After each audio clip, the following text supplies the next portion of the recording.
Okay, here's the thing with this. Here's the thing with this. This was another one of those examples that's kind of new to law. It's kind of new to law, and that is the sense of, number one, first and foremost, this doesn't happen very often. She created a false persona. That is absolutely true. She created a false persona, and when she created that false persona, she basically did some really hateful, and some people could maybe argue murderous kinds of things. I don't necessarily know that I would go that far, but you could make the argument that she did, and the things that she did led directly to that girl committing suicide. What did she say to her? The world would be better without you. The world would be a better place without you in it. And then the girl basically read that, and then she went and did what? She went and hung herself in her bedroom. Go ahead, Walter. So that article is based on like action? That article would probably, yeah, it would be based on action. And they brought her up. What was the charge? What law did they use to try and bring her up on charges? On computer hacking. Well, creating a persona like that and hacking are two totally, totally different things. So with this in mind, it didn't stick. They brought her up on 3 felony charges. They brought her up on 3 misdemeanor charges. None of the felonies stuck because in order to charge somebody, you need an accurate law, and they didn't have an accurate law to fit what she did. Okay? The misdemeanors were ultimately she was convicted of, but the penalties were so minor, those were done and gone, and they did not fit the fact that that one 13-year-old girl committed suicide because a guy that she had created a false persona for basically said the world would be a better place without you. So what was the result? The result is that they're going to have to pass a law on reference to this because they didn't have anything to charge her with, and that mother basically was cleared only with misdemeanor convictions, which did not amount to much punishment. Did not amount to much punishment.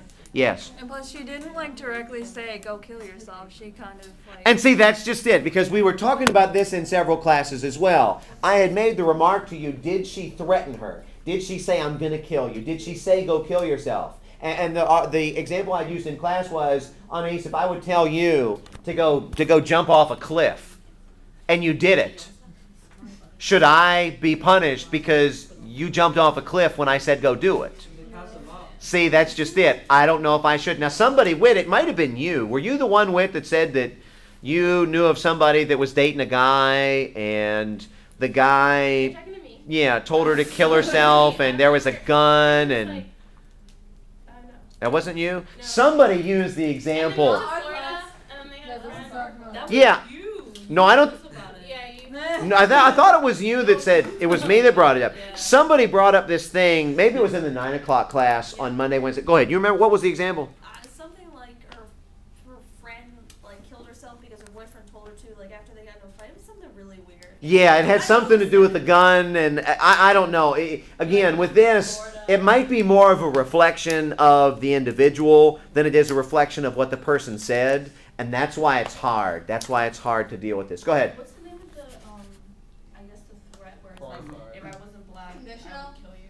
That's really good. Yeah, that's really good. Qualified threat. What does a qualified threat do? Basically tells the person you're not going to do what you're doing. Yeah. Yeah, you can almost get in front of somebody. You can get in their face and say what you want to do. But when you qualify it, you're not threatening them. You're actually saying what you don't want to do. Kemi, that's a good example. I'm going to use that every day now when I teach class as an example of a qualified threat. Except that you can't take it away. Well, no, make sure the qualification is. And that's the thing. So, Kemi, if you walk around and you're like, if I wasn't black, I would, well, odds are you're not going to lose your color. So with this in mind, that would be a qualified threat that makes pretty good sense.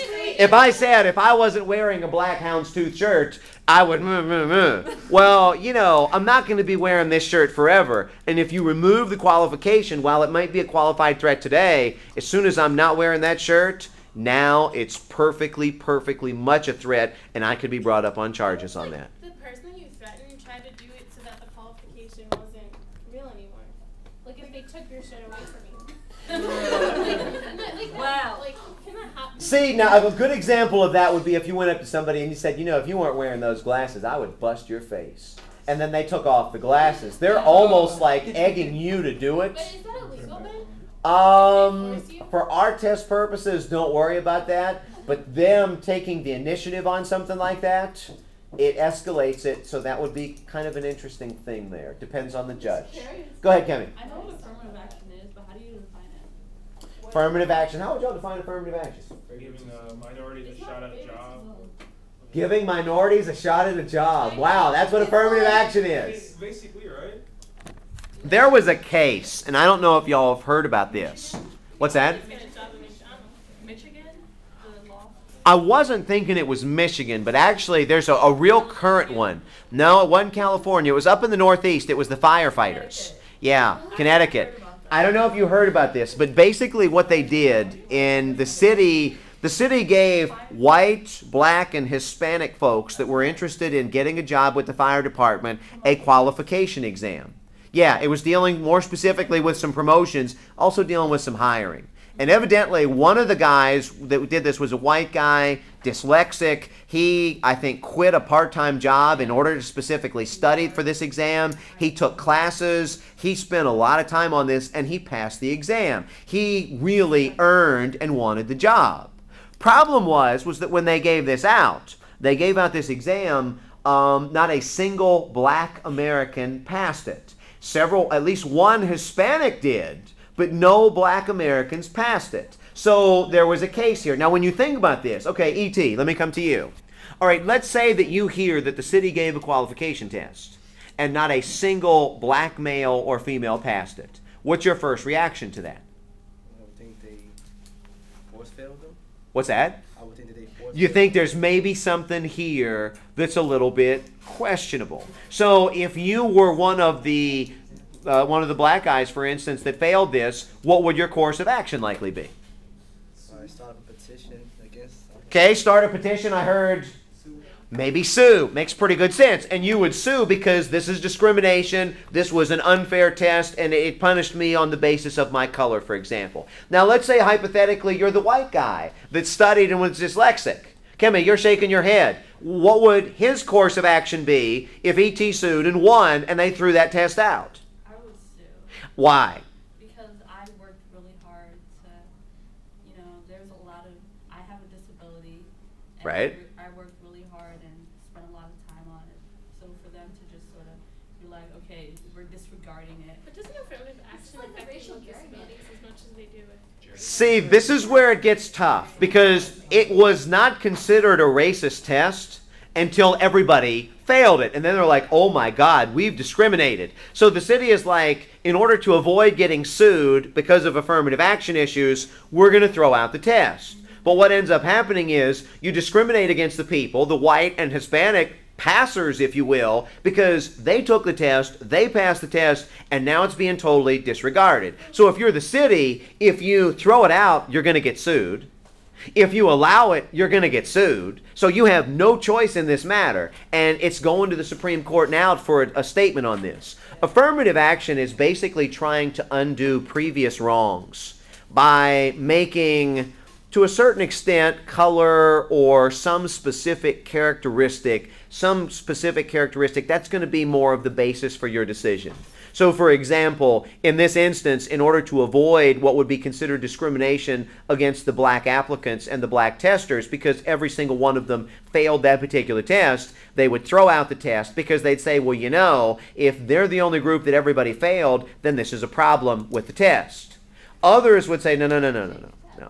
There's a problem here because we took this test. This test was not considered racist until the outcomes came back. So as such, we shouldn't be punished for passing this test because we studied, we paid, we prepared. It wasn't just whites that got the jobs. So again, people get in really significant arguments about this. And like I said, this has not been decided yet. This is going to be one I use next semester because this is a fresh one. It just started coming out in these last week or two as far as newspaper editorials and whatnot. People get really mad about this. But affirmative action is basically an attempt to undo previous wrongs based upon a characteristic. It could be racial, it could be gender, it could be disability, could fall in any number of categories. Do we have to know what sexual harassment is? Sexual harassment.